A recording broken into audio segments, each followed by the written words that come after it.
If you've got pancake pecs and want to turn them into a chisel chest, or even something like this, better known as tiggle bitties, you gotta do the right exercises, and guys, you gotta do them the right way, and it starts right here with a dumbbell bench press. And yeah, I assume you're doing a lot of dumbbell bench pressing right now, but your chest is still flat. Likely because you're deprioritizing your chest and you're making your shoulders do more of the work. And there's two things that you can do here that will fix this for you. First is going to be the speed of the repetition that you're performing on the bench press, and second is going to be the position of your head as you lower the dumbbells. First of all, when it comes to the position of your head, you're going to allow yourself to just lift even just 1 or 2 inches off of the bench as you lower the dumbbells down. And all that's doing is setting the stage for what's going to happen during the press itself. Because naturally, I'm going to want to put my head back in contact with the bench, along with it, my shoulders, which is going to give me the leverage and the counterforce necessary to drive those dumbbells away from me. But what's happening most importantly is putting the chest and the pecs out in that prime position as the main drivers of the movement. Now, don't get me wrong, I'm not lifting to the point where I'm straining my neck. We're talking about a simple 1 to 2 inches. As a matter of fact, I would argue that those that keep their head in contact with the bench the whole time and drive down from there actually place more potential strain on their neck than those that are actually doing this simple lift. Now, when it comes to the speed of your press, that's the second thing you're gonna wanna focus on. You need to try to become as explosive as possible, even if you're using heavier weights. You wanna try to move the weight as fast as possible on the way up, and of course, really control slowly on the way down.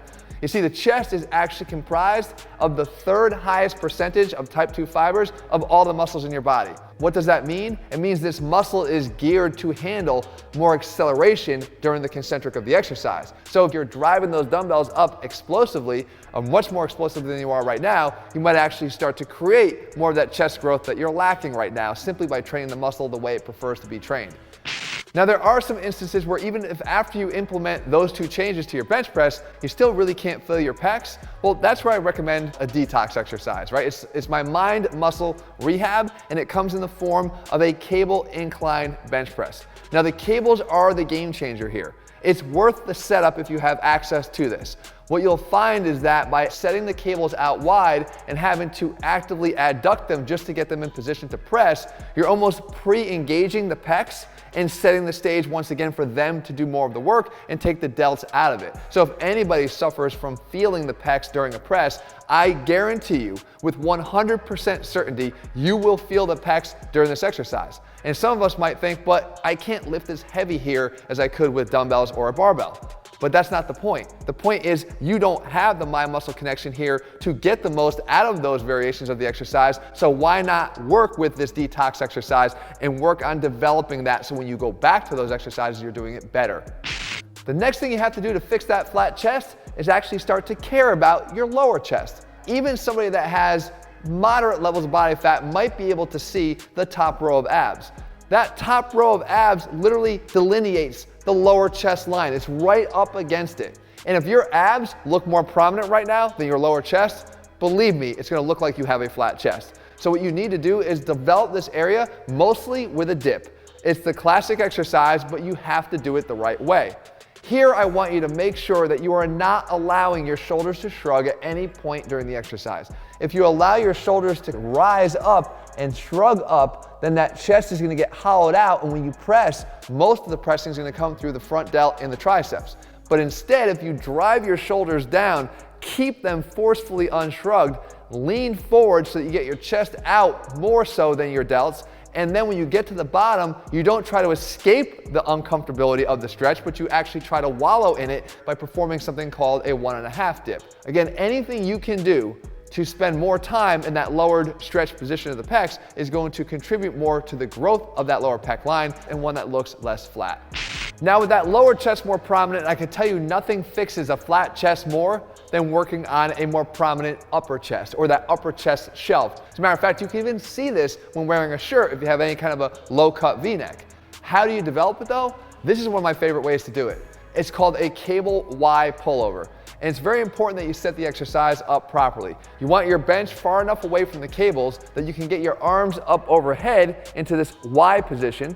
You pull your hands together at the same time that you drive your arms forward like you would in a traditional pullover. The benefit here is you don't have to stop at vertical, right? If we had a dumbbell in our hand here and kept going forward, we'd be concerned that we might drop it on our junk and actually taking away all the work being done by the pecs. But with the cables, you have the opposite effect. You still have tension, so you get a tremendous amount of range of motion and you get a tremendous amount of contraction right in those upper chest fibers that are lagging right now.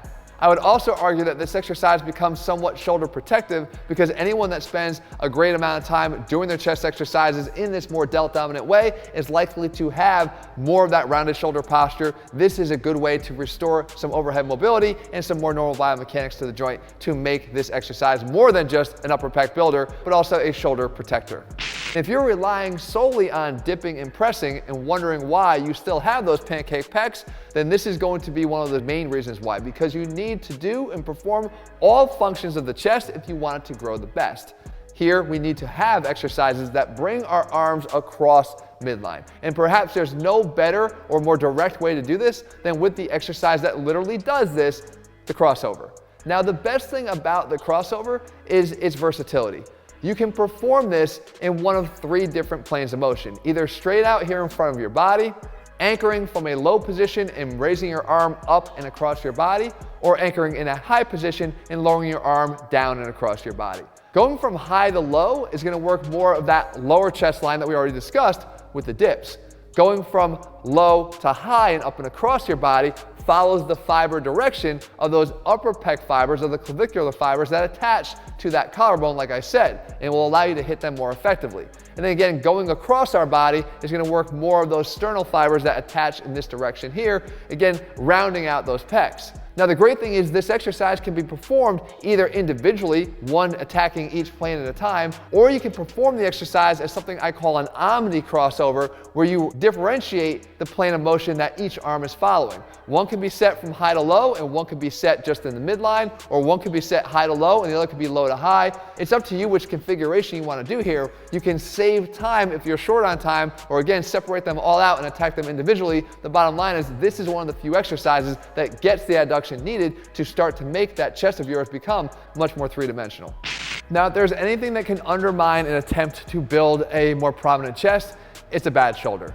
And if you've got one right now, you might even find some of the exercises that we covered already difficult to do, except you've got an option here. And this is a variation of the crossover. We call this the 3D crossover. And this exercise is one that will take a lot of the strain off of the shoulder, but still allow you to move a lot of weight and engage the pecs, again, most importantly, in both of that sort of shoulder flexion and adduction function. Pull the weight in just a little bit to start, and then drive your arm across your body, keeping it nice and close. Again, the further it gets out away from your body, the more susceptible you might become to some of that anterior shoulder pain. But by keeping it nice and close and tight and driving your arm as far across your body as you can into adduction, you're gonna feel a really great contraction here. What I love about this exercise is it actually saved me during a time where my torn labrum was making chest training almost impossible. It gave me the only exercise option I had that I could still do pain-free until the point where I was able to build myself back up without having to feel the pain at the end of every one of those workouts. You want to turn them into something like this, Tig old Diddy, P. Diddy. Can't say that anymore. Also known as big old fit, fuck me. Tig old biddies. Tig old biddies. Tig old biddies. Big old titties. Cut.